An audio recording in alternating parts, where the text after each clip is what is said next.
Right, so here we are with Nassim. Very lucky to have one of the world's best players, who officially now is the third best player in the world according to ITC rankings. Oh, nice. And actually legit the best guard player in the world now. Because Nassim went first at Coventry GT, second at the Oxford Super Major, fifth at LGT. So a very accomplished guard player. I'm very lucky to have him here in Bad Moon Cafe in London. We'd say it's a mecca of London. The mecca of 40k gaming in London. There we go. I think it's like great coffee. We just enjoyed some delicious sandwiches. The toasties. That's something in them. No, exactly. Yeah. MSG or maybe something a bit more illicit, but definitely so I'm very lucky that as an aspiring competitive player, I want to chat to some of the best players in the world, to which Nassim lives in London. No, exactly. Yeah. No one. I think there's an RT actually happening. And then to sort of see what I can learn from him to improve, and also the wider guard community as well. So very, very lucky to have Nas here. So kicking it off is, when did you get into the hobby? And which army did you start with? And why?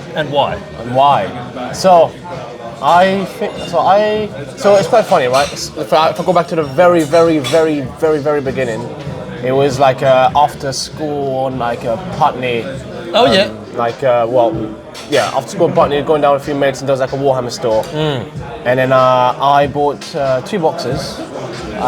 One was like an infantry squad for guard, like the Cajuns, and the other one was like 10 tactical marines. And I came back to those like 2-3 years later, and I bought. This was around November 2018. So 6 years ago now. Jeez. Yeah, time goes quick. I decided to buy some more guard models because I was like, I've already got 10 of these idiots. How much more expensive could it be? It was literally the thing because I couldn't find the tactical marines. I was like, whatever. I played the regular soldiers and I saw a guy who was like Sentinels of his army. I was like, this looks very cool. Got humans, and there's like a big monster that's killing them all. Humans. Yeah. So I was like, how much more expensive could it be? Little did I know. Famous last words. little did I know. I think at one point, because there was no like battle scrap or anything like that back then, so you had to tally up the list on paper. And I was like, God, like I bought 3 of these squads. How have I only broken 120 points? I was like, people play with 1,500 at this. I'm like, there's just no way. So I started for a RTT 500 points, and I was just rushing to like basically buy units just to make up the points. I bought Yarick. I took Yarick because it was like just because it was 130 points. I was like, I'm closer to 500. That's it. God, Yarick, he's now gone, isn't he? He's gone. Discontinued, but it's exactly, he'll be back. They should bring him back, but that'd be. I'd 100% buy that. Yeah, I'd pay good money for that. I'd pay good. Here at First GW, right here. Exactly, yeah. We'd both pay good money for it. Exactly, because we were discussing, so that was before COVID, and I remember listening to you in a previous interview actually, because Nas is super famous now. Well, is that I think something about guard is that you just like the fact they're just average idiots like us with a las gun, a helmet, and a grenade. Maybe if you're lucky. Maybe grenade's a bit fancy. Exactly. Yeah. Although I did notice randomly that most of the infantry guard units have got the grenade keyword getting quite soon, and that's quite unique, isn't it? Well, you'd hope they would, right? They're humans. Yeah. They're like they're soldiers, right? Yeah. Should hopefully have grenades, and it's a good thing we do because it's like one of the best stratagems. Exactly. Like 6 mortal wounds. Grenade. Grenade. But not every army has that, do they? So Drukhari, they wouldn't have the grenade keyword common. No, Necrons I think don't have the grenade keyword full stop. Yeah. Which is quite funny. That's good. They shouldn't. They don't deserve it. Or like Tau, because I legitimately just realised.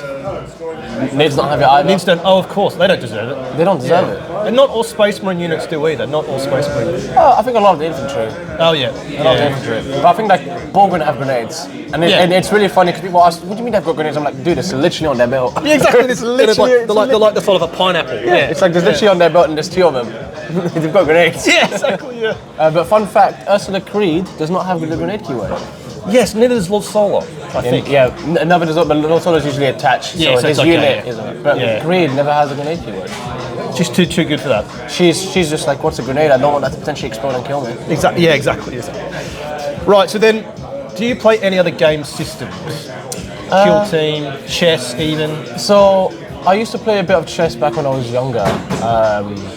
To be fair, every now and then a bit of Risk, but nowadays it's more so 40k. Yeah. It just encompasses a lot of time between playing the game, list writing. Yeah.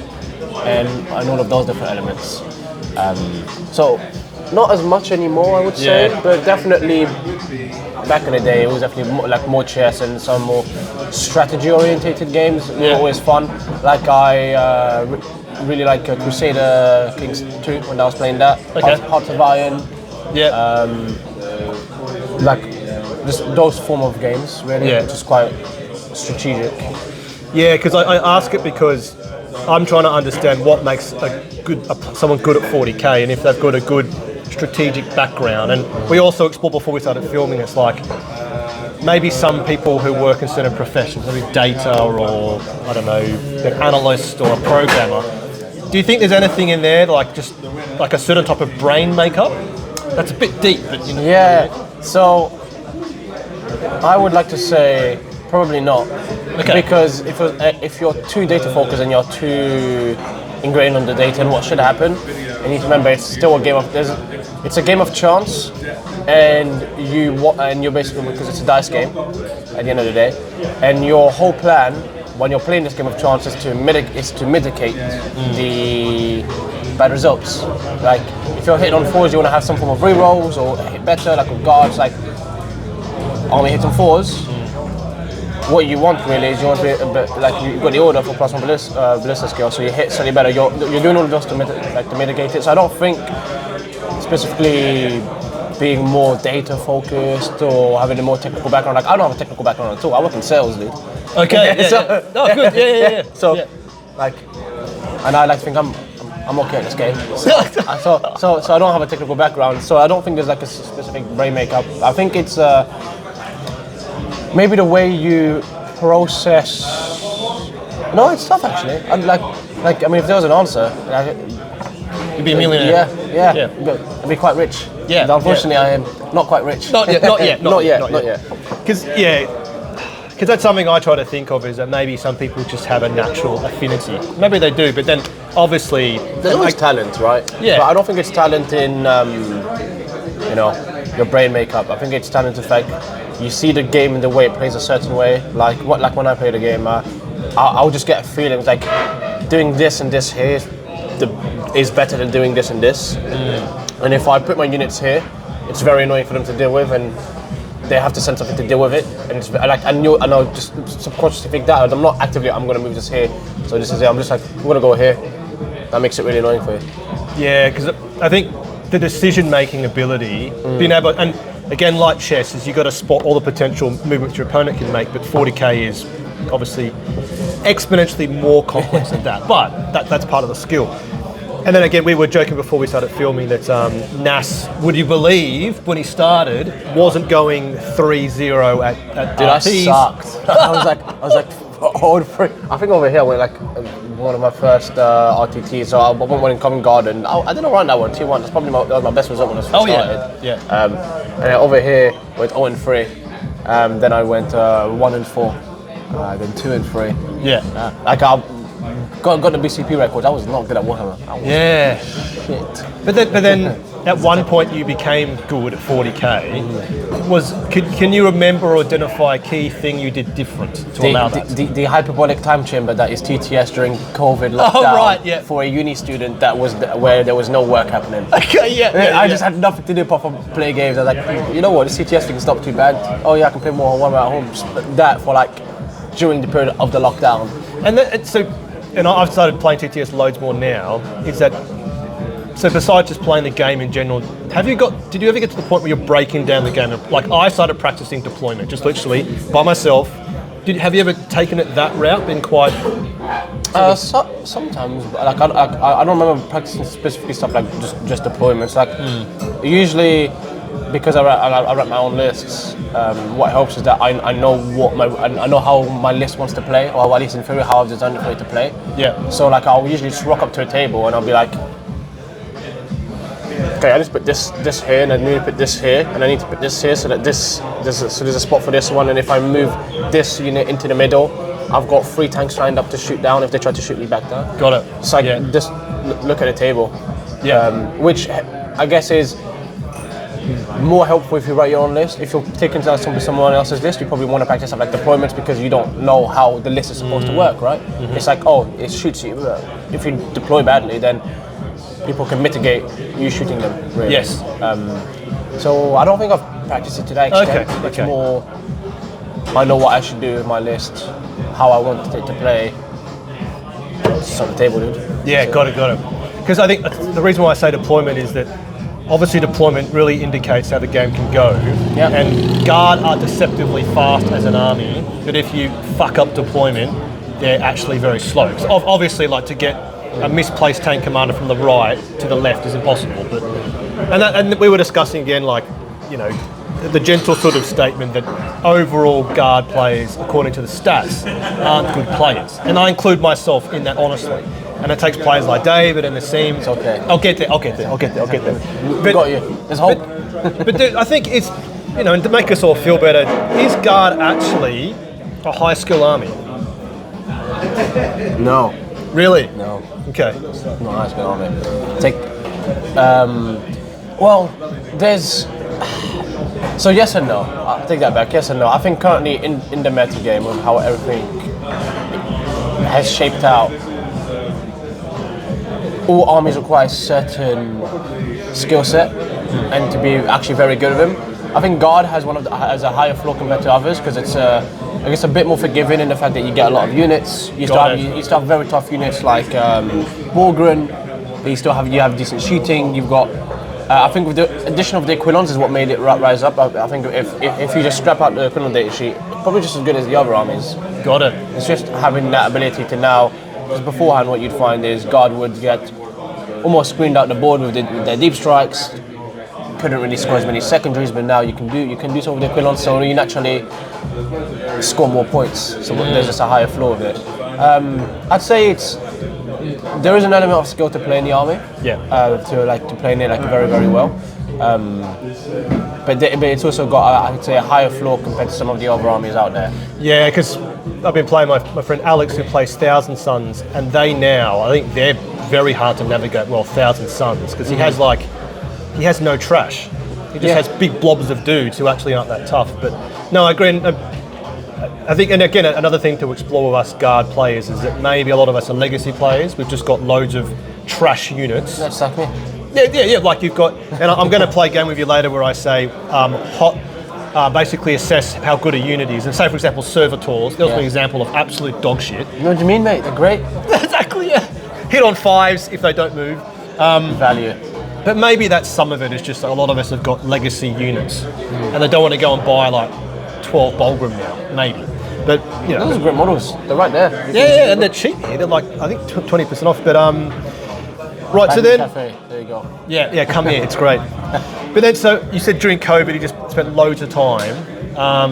But then I guess at one point you became that good, you could start to apply for, in inverted commas, like Team England, which you're now the vice captain of.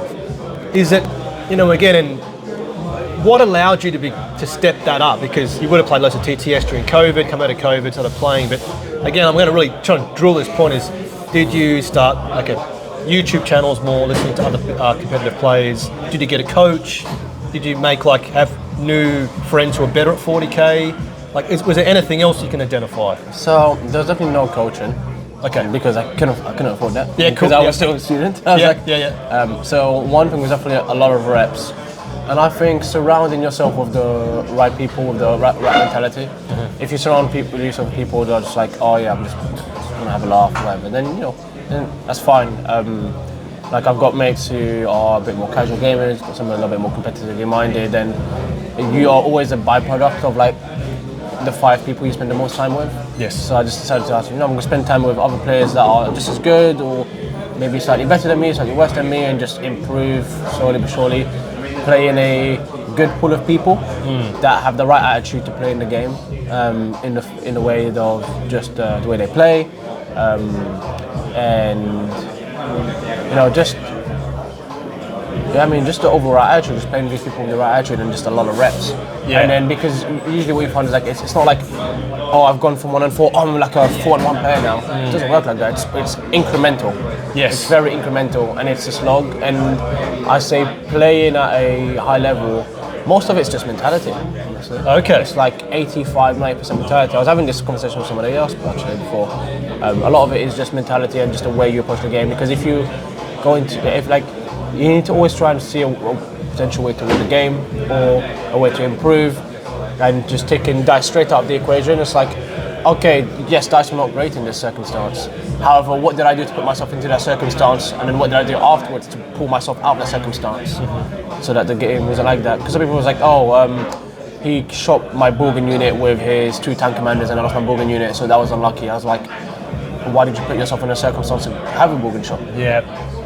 And just basically analysing the game and just breaking it down where you made those mistakes. Was it an inevitable mistake? Does it have to happen? Is it like just part of the play pattern, or is it more so, I guess you could say, just an honest mistake? But a lot of people who try to cover that up, it's like, oh, the dice were bad, oh, he rolled really well, oh, he did this, and just have no accountability, and that's not the right mentality that you want when you're playing the game and trying to improve. You need to take out the dice of the equation and take accountability as yourself, because everybody else could buy it, but you know deep down for yourself, it's like, that's not true. Yeah. I just don't want to say I suck. I think that last bit is very powerful, Nas, like the mental, because again, when I spoke to David Gaylord, I said that it's very interesting, this type of game, where if you do a physical game, like say football or boxing is the ultimate example, if you're on the back foot and losing, you apply aggression through force. But in a game like this, where aggression's got to come from you moving miniatures on the tabletop, it's very, and you can get very challenging to manage that internally, is that if you're getting battered on the tabletop and you're getting frustrated, how do you turn that into like effective thinking? And again, we're getting all over the place with the thought process, but like stress, adrenaline often can make it very hard to think. So I think this entire mental framework is probably even more important with this type of endeavour than say boxing or running or football. So it's very powerful what you say, because that mental reflection I think is key. Because I imagine you, Nas, you got frustrated at some point, you wanted to get better, you still were stuck at 2-3 like I am, and then, but being mature enough, and this has all been quite grown up as... Growing up sucks. Exactly, I know, I'll tell me, man, 40 now. It's alright, mate. You look about 25, you're good. Yeah, but as we joke, I'm going to age awful in about 10 years, just look like There you go, 100. just scut. Yeah, no nails, yeah, mass, exactly. Oh, gosh, but... Right, so then, so Team England, in a previous interview, you very kindly explained the selection criteria, which is amazing how complex it's got, but I think it's a fantastic reflection of how competitive 40k is getting. And just like I asked David, is that do you see 40k getting even more competitive? And what I mean by that is, would you ever see like a way to make money out of a hobby? So, esports. Do you think 40k will ever get there, like esports, or is it?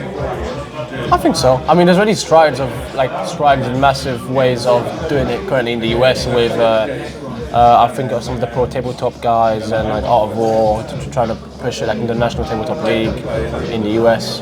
Like they're doing it like DreamHack, which is it's huge, right? It's so I think the way the game's going, I think it definitely. Probably in the next 5 odd years, it'll probably maybe not be the same popularity as like any sport like League of Legends or the Dota 2s out there, but it will definitely make good strides towards it. Because if you look at competitive 40k the way it is now compared to what it was 5-6 years ago when I started, I can already see there's a massive difference. Yeah.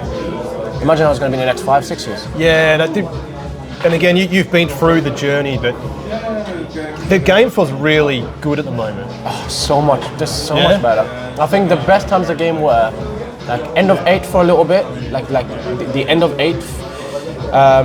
There was like a brief period during 9th, just before the God Codex in 9th, And then when the God Codex came out, everyone suffered. Thank God for that. They deserved it. Exactly. Yeah, years of suffering for the God. The rest of the meta deserved what God did to them. That was for having a 6 to 7 year old Codex. Exactly. That was dreadful. Oh yeah. God. Right now. It was really good, and what was great is that when 10th dropped, like a year and a bit ago. Yeah, it's like just under a year and a half ago. It was like in April last year. Yes. Roughly.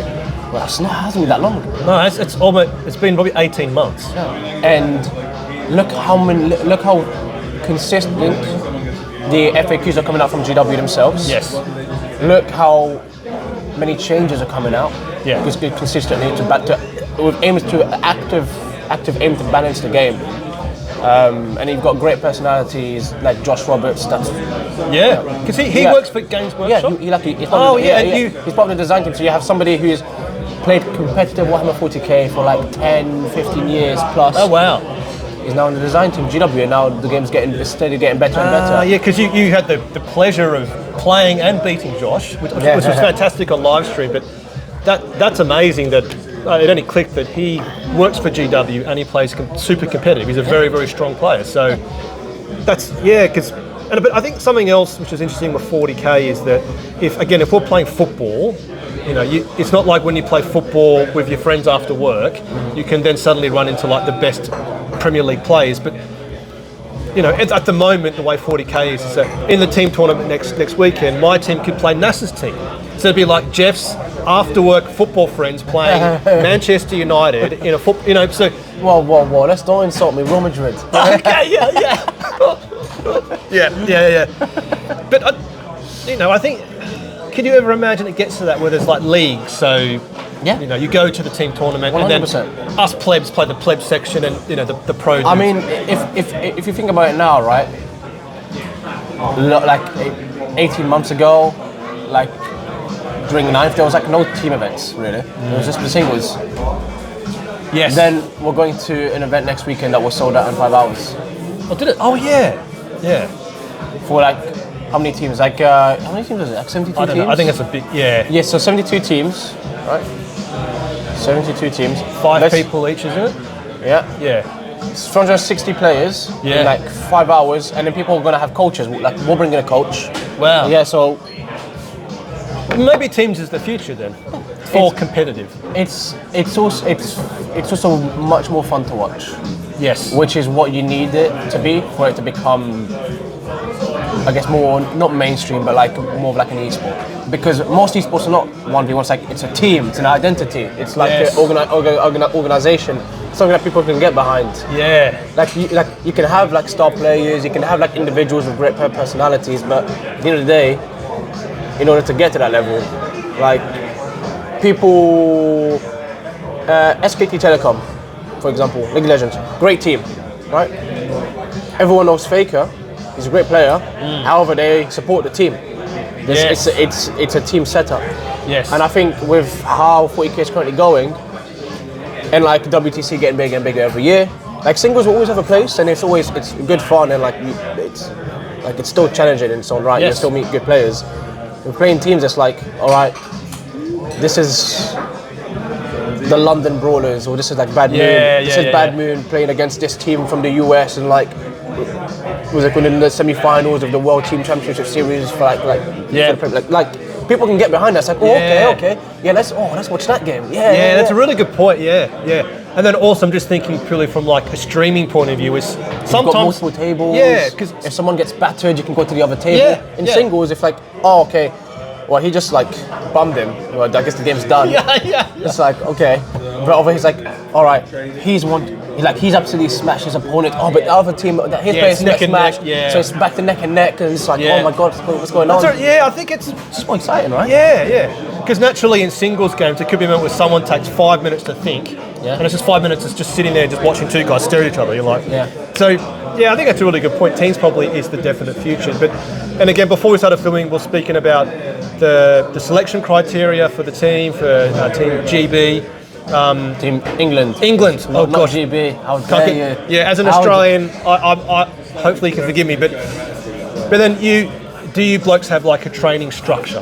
You know, Monday night pretend is list building, Tuesday night is... No, not as much as that. I mean, so we have like a manifesto, and it's like, got the different phases. Phase 1 is basically from when applications open in like September, it was like September roughly, to like the end of this year. So like that'll be phase 1, like with all of the applicants, and then after that, like there's a league running, and then there's phase 2, which is from like January till like March, April, where that's like out of everyone that you pick like the squad. So it's like you have take 20 players that you're interested in taking as players potentially, so you cut it down, and then that onwards you choose from within that pool, and there's the selection community that picks from within that pool as well. Wow. And there's of course like there's a lot more things that can go in depth into like each phase and what each phase does, but that's like the general consensus of it. It's like there's people writing updates about every single one of their games. I can actually show an example here, and I can read one out just so everybody has an idea. But like one of the requirements is play international scrims. Like we're playing the scrim vs France. I've got to do this afternoon. Wow. So there's a lot going on, and let me just get out the. And it's all on TTS, isn't it? All on TTS. Right. Yeah. And like if you look at some people that write, it's like this is a very long one. Wow. Let's just. So that's just after someone's played a game. Yeah, like loads of self-reflection. Yeah. Mission So you say what your list is, what your opponent's list is. Good point. You know, the mission that you played on, the terrain type, what your prediction before the game would be, what the prediction really was, like the actual end game score, if there was any secret missions, deployed first, and then game notes, Pre-game strategy. Pre-game strategy on how I'm going to approach the game, what went well, what didn't go well, like all of that for each person, for like 50, for the 50 plus applicants that are taking part, each one of them is doing that. Wow. So like you're gaining a lot of data. It's like, okay, actually this is not as good because of this. Interesting. Oh, this is actually better than I thought because of this and this that I didn't think about. Yeah. You're collating all of that data and making it something a bit more digestible. So you've got all of that going on. Which is a lot. Yeah, because just having seen what NAS has there, but it's like, and again, we said before the mental framework, but that self-reflection is probably the most crucial element. I think actually, the more I think about it now is, and again, TTS, you can probably screen record if you want to, and just literally like play back the game and actually break it down, because you can save the game at specific points. Yes, it's like, I wouldn't normally do this, but I want to test this out. Here's my army at you. Yes. Can you deal with it? Oh, you can. All right, cool. Let's take it back to where I saved the game. Let's play this. What if I kill this side of the board and I screen this out? But that works a lot better. Cool. What's your plan from this position? Yes. Well, I need to not deploy like this and this. I was like, okay, cool. Let's go back to that point. Okay, yeah. Because again, if we're playing on the tabletop, you can't do that. Yeah, it's a total pain in the ass. It's so much harder. It's so much harder because like, oh, this wasn't there by like 2 inches, which does matter because that means you don't make the objective. Yes. This game's like, cool. Back. Yeah, okay. Now this is really powerful, Nas. I think, again, TTS, download it, use it, ball like to set up, but once it's going, it's great. It is a bullet to set up. However, there's also something we have. It's like a TTS guide, how to set up TTS. Yes. Yeah. We literally have that guide if I can find it. Yeah, and once you've got it, it's okay. Yeah. So like where you can get all of the armies, we can get all of the connections, like how to yellow scribe it, so like you can see all of the stats. Yeah. There's a guide for that. And there's like multiple channels that are revolving around TTS. Have that, which is very nice. Yes. Yeah. It's really well supported now. Now onto Guard itself. And Nas is a legacy player. I am a legacy player. You have been playing for stage. Yeah, for 6 God. years now. Yeah. Getting old. So, I'm going to ask, what makes the army strong at the moment? And it's ideally, if you can answer it, not about the units, but it can be. No, that's fine. One thing what makes Guard strong is not maybe necessarily the units. If we're not going to mention units, is it plays very good fundamental 40k very well. Okay. It has the orders is great. You're able to basically react almost anywhere on the board. It's like, oh, I need extra move over here to get there. Oh, I need OC to flip this point. It just plays fundamental 40k on the tabletop very well, and it's backed up by some solid data sheets that Guard can take. Also some others that are not that good, that you might still want to take because it's good utility. Aquilions are bad. And basically... Imagine. So you have all of that. And I think what makes Guard good is that it just plays fundamental 40k very, very well. And do you think Guard are just sort of like, because now if we think back to 8th edition, 9th edition, but it's like the army has changed a lot. It's basically tanks, bodies, orders. Yeah. Do you think the game has changed to allow Guard to be good? I think so. I think yes and no. I mean, what helps is that we have rules from this edition. Yes. Oh, yes. Because remember, like a lot of the time when Guard wasn't actually that great is because you had an 8th edition. You had like early 8th edition, late 7th edition codex. Yes. Else everybody else is playing 9th. Yes. And I remember. My codex is like 5-6 years old. My army sucks because all of my rules are out of date. Yeah. Half of them don't work. Yes. And you're just like, well, it sucks. But when you look at it, every single army kind of has play at the moment. It's like some are always going to be stronger than others. Yes. It's actually very closely compacted. And then the issue that you have is when rules are up to date. But I think GW's just doing a fantastic job of that. Absolutely, right now. yeah. And I think again, as you say, that Josh Roberts gentleman playing competitively and being I think that's a massive unlock for that. It's a big boon. Yeah, it's a big boon. It's a net positive for the hobby. Absolutely, yeah. I think it's really good. And it's in a previous interview as well, which was before the recent point changes. This is a bit of a fun one. It's like the predictions for how nerfed Borgrams would be and what the Aquilions would come out as. And what's your emotional thoughts on Aquilions? Are they better than what you hope them to be, or are they the same? Dreadful, terrible unit. Make it better. They just got nerfed, mate. You can't wrap an English freeway now. I know. Drop all of them. Drop all of them, guys. The Guard's dead. Exactly. Yeah. Stop painting the 20 I've got at home. But did they? So again, Borgrams went up by 20. But per 3, yeah. Per 3. It's quite a lot, actually. Yeah, but pragmatically, they're still a good unit, aren't they? Yeah, they're still a good unit that do something in Guard that nothing else in your army does. Which is a tanky, durable, mid-board infantry unit. Yes. But that can go through walls. Yeah, but it's weird that they always had that, and I remember, and again, it could be me because I'm not that good, but beginning of 10th, I didn't see that. I just looked at them and I was like, no, that's not that good. Well, because they used to be as many points as they are now. So in 10th they started at 110 for free, and then they dropped down to 90, and then they dropped down to 80 for free. Yeah. And then I was like, it's pretty good. I'm gonna take 18. Yeah. And then they went up, and I was like, it's pretty good. I'll take 18. So it's almost like it's almost like everyone had a taste, and now obviously they've realised that they're quite good. So they just put them back to what they were initially, which is good point. I think it's fine, probably a tad expensive, but they do something quite unique for Guard. Yes. So you probably still ideally want a unit. But if you decide to drop them, you get a lot of stuff for them. Yes. Like in comparison, you can get free cut. A good comparison like this is like you can have 6 Wargrain, or you can have 3 Chimeras and an extra 10 points. It's like those 3 Chimeras are great, and in more circumstances better. However, don't go through walls. They're not as tanky if you set in profile. Yes. They don't benefit from orders as good. It's a melee counterpunch unit that you don't have otherwise in Guard. Yes. Which is pretty good. Yes, absolutely, yeah. But you got to pay the premium for it. Yeah. But then Aqulions, they, pre the recent discussion, they're as good as you'd hope them to be, yeah? Yeah, they're fucking phenomenal. Because I always think it's like... I was hoping for fire and fade, but I'll take 3-inch steep strikes. Yeah, 3-inch ingress is just crazy. Yeah, they've changed that now. Yes. Yeah. Good thing.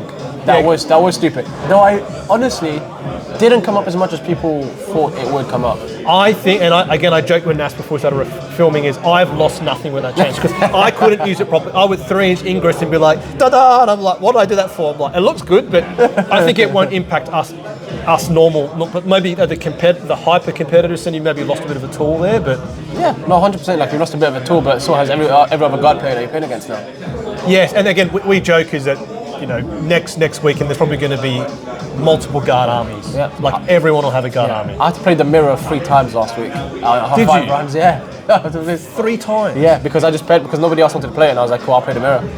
I know it better, and I've got a slightly better listen to the mirror, so I just played it 3 times. And so I don't want to get too much into this, but I was playing Callum, who also plays Guard. Is that we think a potential good counter for the mirror is Indirect. Really? So no, I play Callum on Thursday night. He had 2 Basilisks. Okay. And he blew up Lord Solar's, and for me that's just, he blew up Lord Solar's command blob, turned off all the orders, just destroyed my entire game plan. I'm doing the maths and it's not mathing. It's 280 points still in the backfield. No, I mean it's like I'm doing the maths on like what Basilisk should kill. Okay. It shouldn't kill that much, because all you do is you give yourself +1 save to your guys, and then you've got cover +1 save. Saving on 5s, yeah. You're back to saving on 5s, and you've got the 10 guys plus the 4 to 5 in the command squad plus Leontis himself. It's like he can do that. But that's 280 points he has sat in his backfield compared to you have another 280 points invested in a midboard that is good at slowing stuff. But most of your stuff is probably in tanks or a tank or like tough Borgund, and they're not killing Borgund. They'll slow down Borgund, but they won't kill him. And it's going to take him like 2 to 3 turns to kill the Leontis package. Like he should kill it eventually. But it's also hits on 4s, wins on 2s, and then you get a 5-up save. Yeah. No, and that's it took him 3.5 turns, I think, because Callum went first. But yeah, and I think, and this again is for us guard players. I think maybe compared to say Grey Knight's bad example is given you've got so many data sheets. For the average idiot like me to choose the good ones, you got to look at NAS's list and go, okay, NAS isn't taking Basilisks. They're probably not that good there. But on the flip side, as I said with David, which I think is a relevant point, is that just because the world's best can use it doesn't mean I can use it. You can use Aqulions. Oh, I agree. I've got 2 of those. But it's like just because a golfer uses 1 set of clubs and wins, a pro golf doesn't mean an average guy. So I think there's something about just using the right tools for you for where you're at. But it's making sure you at least have the right tools and identify the right tools. I think the biggest stride somebody will improve as a player is when they're able to identify what a list should look like and writing in their own list, because there's so much thinking that goes into list building that you naturally improve by writing better and better lists. Got it. Because you're consciously thinking, rather than taking, you know what, that's a very great army. Okay, how does this work? Yes. And when you write your list, you're like, this is how this works, this is how this works in this part, this is how this works, you've done all of that thought process yourself. And when you rock up to the game and you're playing the mirror, let's say he's just picked up the army and and you know what the list does, and you're just like, okay, he has a rough understanding of what this list does, but I know exactly what it does. Yes. And I know exactly I know exactly how each scenario of this is going to play out. Yeah, and then so on that NAS, it's then, obviously the gameplay for 5 turns. Obviously, is that have you almost mapped? I assume you've mapped the game out, but like let's say, what units do you use to start the game? And I can already think of some. The mid game and the end game.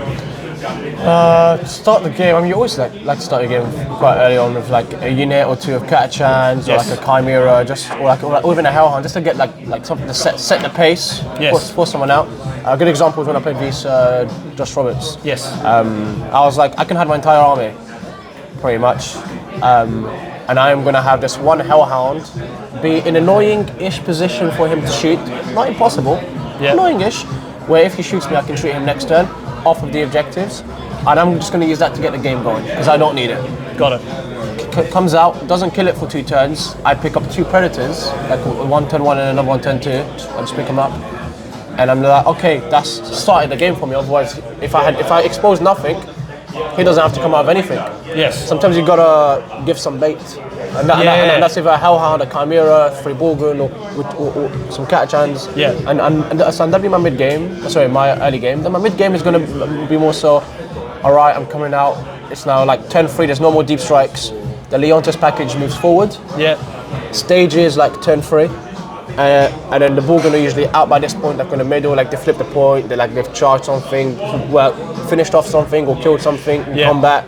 The tanks are now not on the objectives yet, but they're creeping towards the objectives, like around turn 3. Okay. They should be on the objectives. Like turn 1, they won't be. Turn 2, maybe, but not really. Turn 3 onwards, the Lehman Rusters are now on the objectives. They're not holding the primary for me. They all got melters, so if they want to touch and take the point, I can shoot into combat. Yeah. So like I can still do damage. So it's just still a solid platform. We're going to coming out there.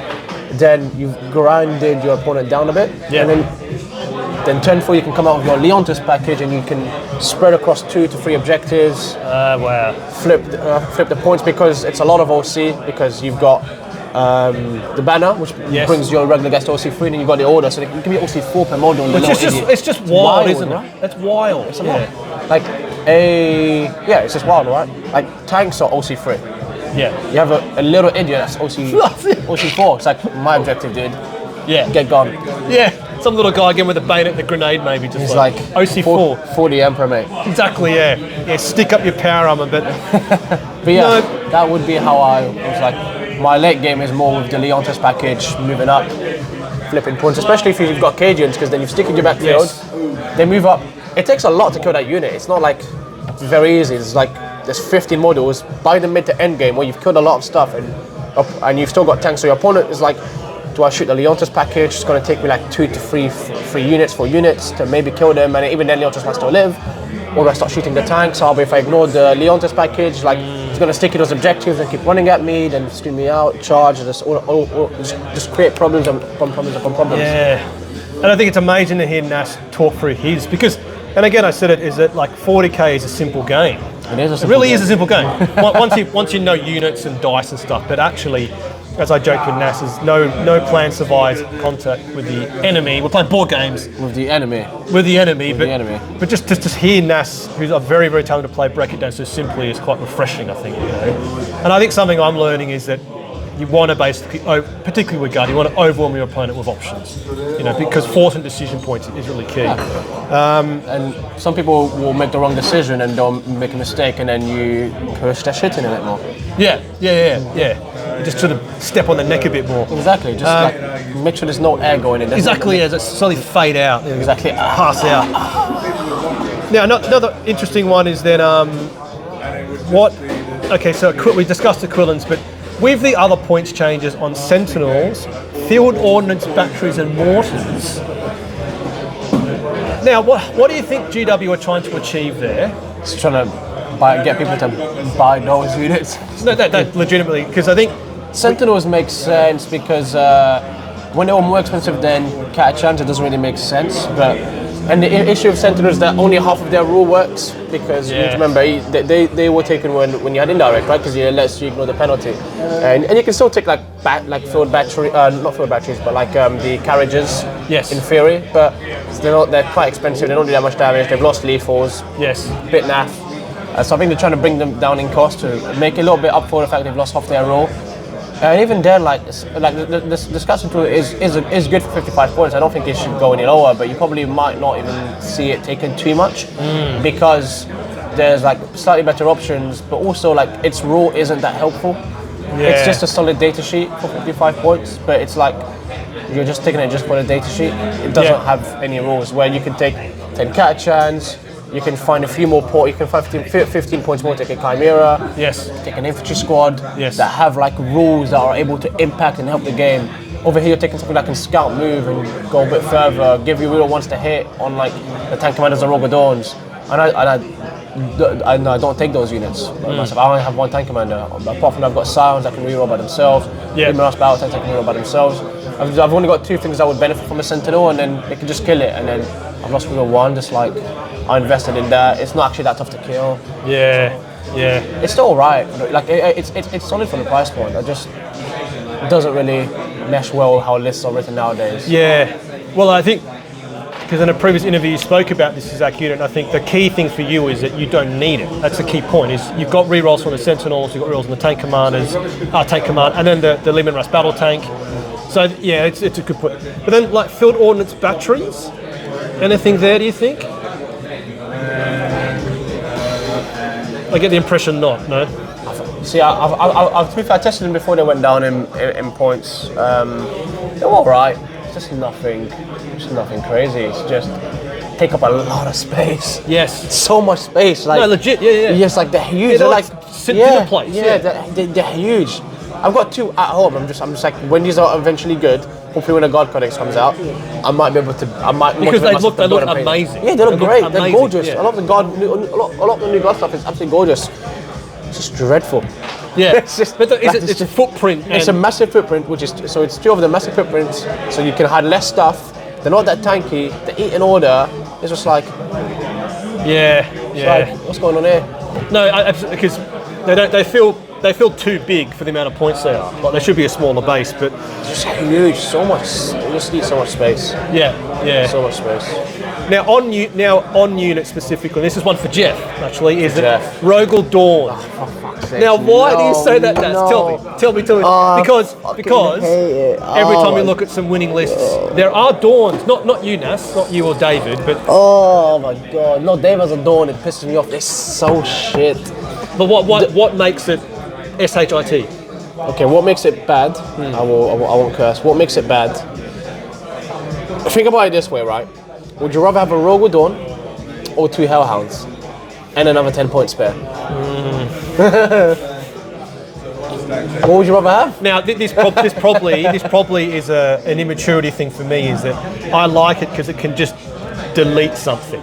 And it doesn't. It doesn't though. It's like AP2. Like the melters are 18. It's tanky, yes. Yeah. But not that tanky. So again, like I played the mirror 3 times last weekend. 2 of them were Rogal Dorns, and it just dies. Okay. Like in my second game against the guard player, Yeah. I killed his Rogal Dorn turn 1. Well, what a tank commander? Like, Like multiple things lined yeah, up. so like I shot a Hellhound which missed, so I didn't have it no cover. Then I shot an Exterminator at it and a tank commander and it died. I was like, cool, I'm AP4.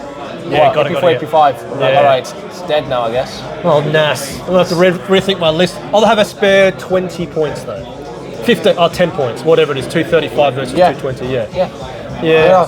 230 vs 240, and Rogal's 240. Is it? Yeah. So you have another 10 points. You can upgrade some stuff to like Cajuns to have sticky objectives. It's just quite good. Like, It's not bad. But is it also because UKTT it can't fit in a lot of places? It gets stuck. Yeah. No, it's just not good. It's Okay, just not yeah. a good data sheet.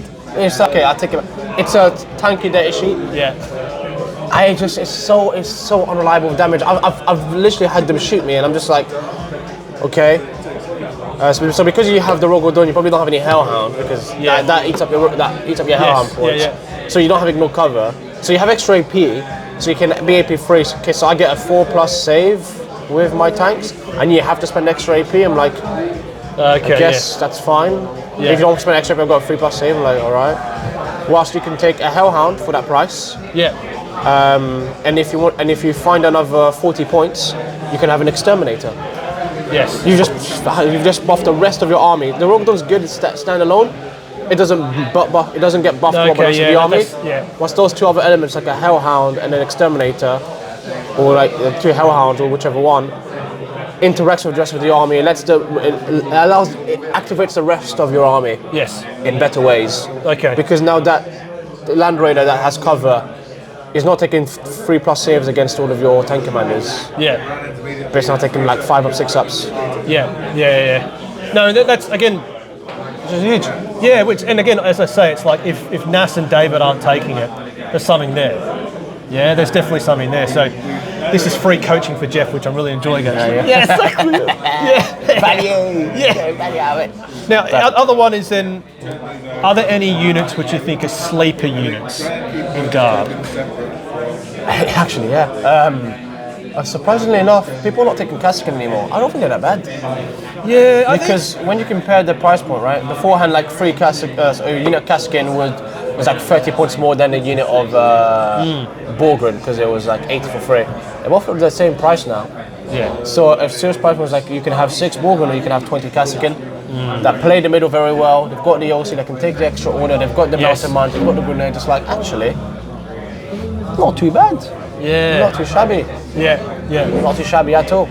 So it's good infantry unit that is able to do solid amount of grenades and Mathammer, which is very important. Yeah. You lose like the Borgren, very likely to try and fit them in, but it's not bad. Yeah. It's not a bad unit. Yeah, and Because again, I peruse. They're not like big tournaments, but I've seen people win tournaments with like infantry spam lists. Infantry in the sense of Scions, Aquilons, Kasrkin, and obviously the battle line. But yeah, I mean, maybe it's. If you think about it, it's not that bad. They're not that bad. But are they being overshadowed by Scions? Do you think? Probably a little bit. But like Scions have to start in deep strike. Kasrkin can start on the board, scout move. Yes, yeah. Scout move 6. Yeah. It can be some of the chimeras. Yeah. So it's like actually not too bad. Yeah. Now, is there a unit which, this is more of a fun question, which you wish you could play for Guard? Now, what's that one unit? Now, I can think of one character I wish you could play. Oh mate, I'm really tempted. Every time I look at Sly Marble, I'm like, you know what? He's not that bad. I'm just like, he's not that bad. But I'm like, I won't take him in hopes he gets cheaper. And then I'm just tempted a little bit more. Like, you know, what if I just don't take Sly Marble? And he just goes on to 60 points. I'm just like, oh, stop tempting me. It's really tempting enough. I'm like, oh, Sly Marble's so good, but Yeah, because I think 65. If he was 55, maybe I'd probably. But how is he more expensive than Strachan? Oh yeah, I don't get it, right? Yeah, Strachan's he's pragmatically quite good. You're 55 points, but then Strachan's very good actually. I'm thinking about Strachan's great as well. Yeah, the full rerolls on the charge and the anti-monster 4+. Like he's a little beat stick. And he rerolls these on the I think on the charge he gets full rerolls to hit, I think. And then if he's leading a unit, he gets lethals as well. I'm pretty sure he also has like reroll wounds or something crazy. Yeah, it might be. It might be. Which is pretty good. Like that's what I mean. It's like there's so much stuff actually. Because because he's hitting on 2s, you're guaranteed to always get 6 hits. And then I think he's lethal. Reroll the hit and you can reroll the wound. Oh, both. On the charge. So good. Yeah. He's so good. Wow, is it? He's got 4+ invuln as well. And he's got a shotgun and a plasma pistol. Yeah. But it's a damage 2 shot. Wait, what? It's 3 shots and damage 2. I didn't know this. Yeah, it's like, how's it hitting on 3, is it? Oh, he shoots on 3. Oh, okay. Wow, why is it 2 damage? He's badass, man. He's a 3 shots 2 damage? This is good. This guy's actually pretty good. Free coaching from Jeff. Free coaching from Jeff. What? He shoots quite good. What is this? But then, would you take him by himself or attach him to some dudes? Because 55 points, he's not lone op.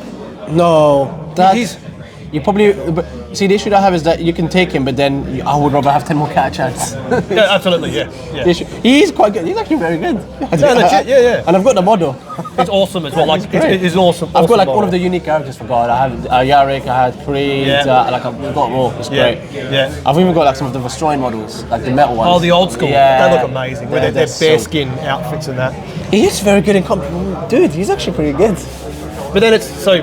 But he's pretty good though. Because then you just send him as a rocket ship here, just like once per game, up the board. He's pretty good. Gets in the way, like takes something big down. What I know as well, if you attach him to cat chance, he goes to strength 7, AP 3. Yes, exactly. It's like, you know what, let me just... just come in and take something out. So there are some gems. Now, this is more of a fun, so we'll play a little game here where I'm going to read out some units, and if you could answer hot, warm, cold, or freezing. An example of freezing is servitors. I'm sure you agree. Matt might not agree. But hottest.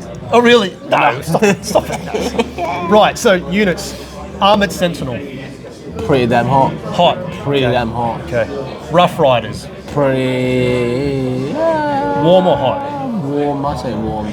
Okay. Warm. Now, not cold, but they're better than mild. Yeah.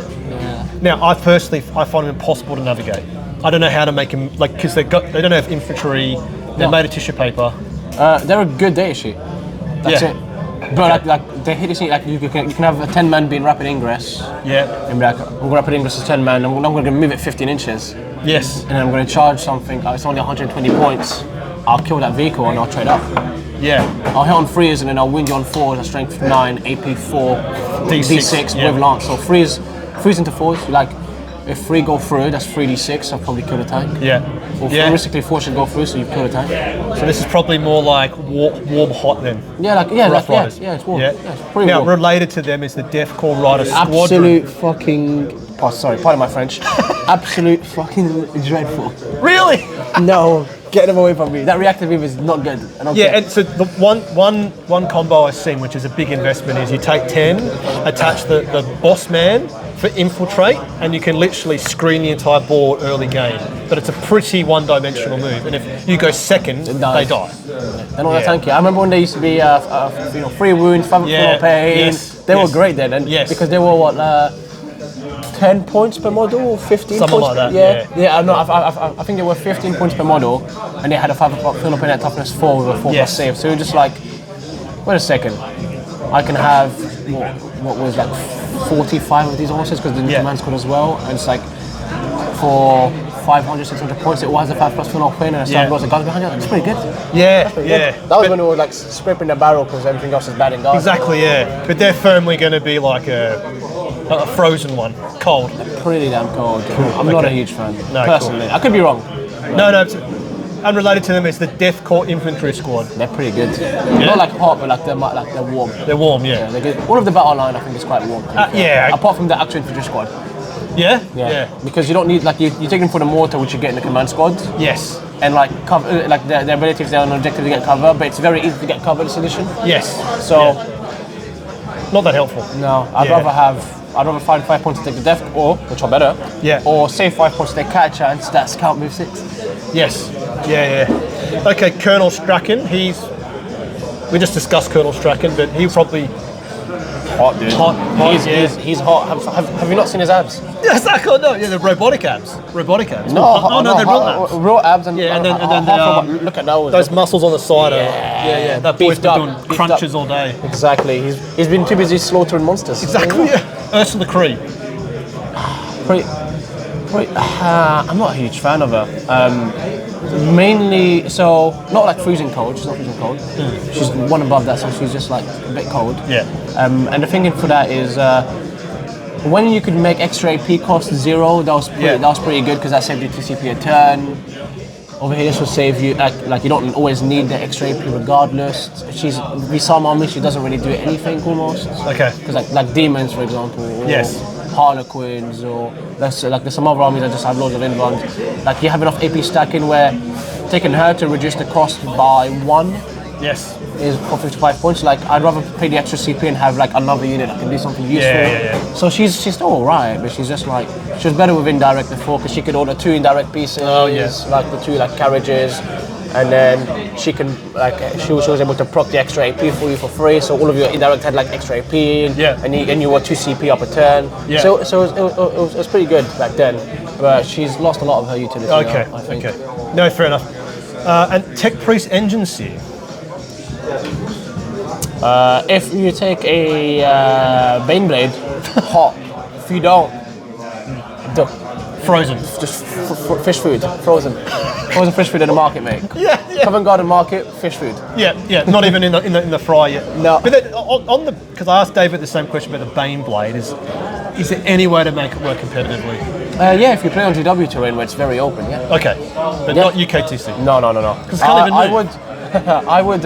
So I actually had quite a funny meme list. I hate to see Nassim's memes list because it'll be like really good. Well, I can't find it. I think I might have deleted it. But it was basically 12 Ogrins inside of a open. Top. Oh yeah. That one, like the one of the Vulcan Mega Bolter. Yeah. And then so it was 720 points for that and the Ogrins inside. But for that price point, what you got is I think 108 shots at damage 2. Yeah, so you get like 108 shots at damage 2 that were hitting on freeze with lethals that can be buffed with AP. So you can make so they can be like AP 2, AP 3, ignore cover, and then you still got the last cannons that came along with it, and the bolters and everything else. Yeah. It's like so you had like 120 shots with that with that one unit, and they all like damage 2 plus. Yeah, which is great. They hit on freeze. Yeah. So like you could split it 3 ways and kill like 3 tanks. It was great.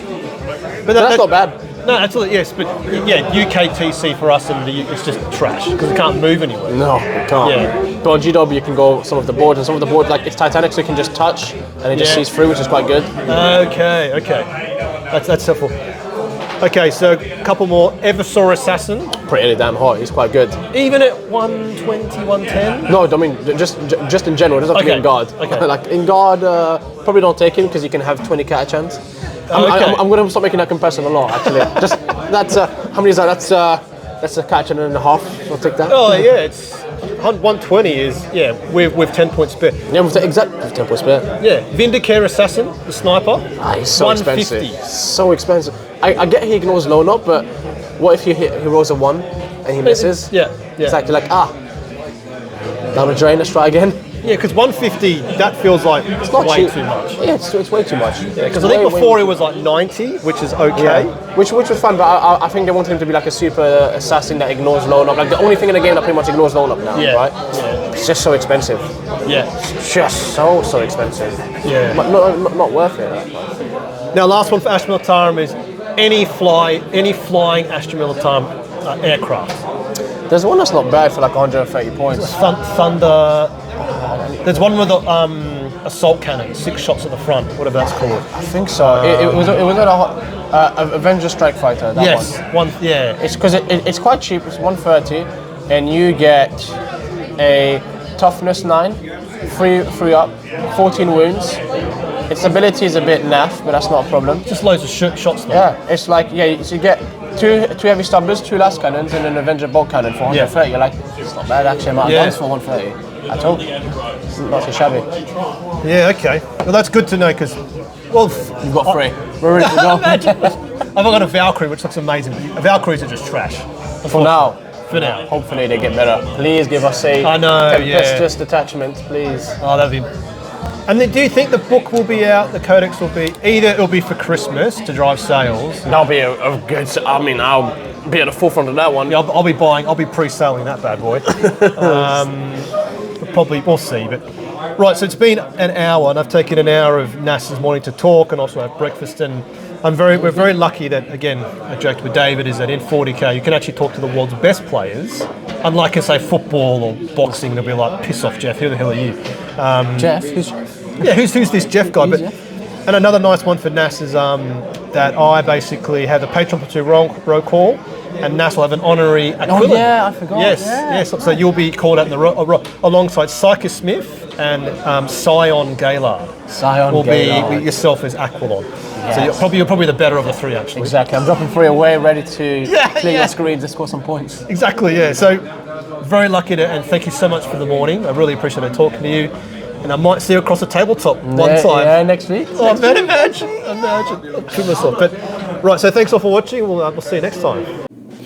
Tank Commander Glenn, Tank Commander Watchdog Van Etten, Tank Commander Mitchell, Lieutenant Burke Nielsen, Lieutenant Smith, Colour Sergeant DuPont, Sergeants Adal, Scott, the Colonel Merrill, Veterans Gibson, Hall, Lundeen, Guardsman Beard, Coquelin, Hills, Malik, Nitton, Nguyen, Tompkin, Conscript Ingen, Evangun, Goodwin, Conscript Bolgren King, Psycho Smith, Tempestus Scion Gaylard.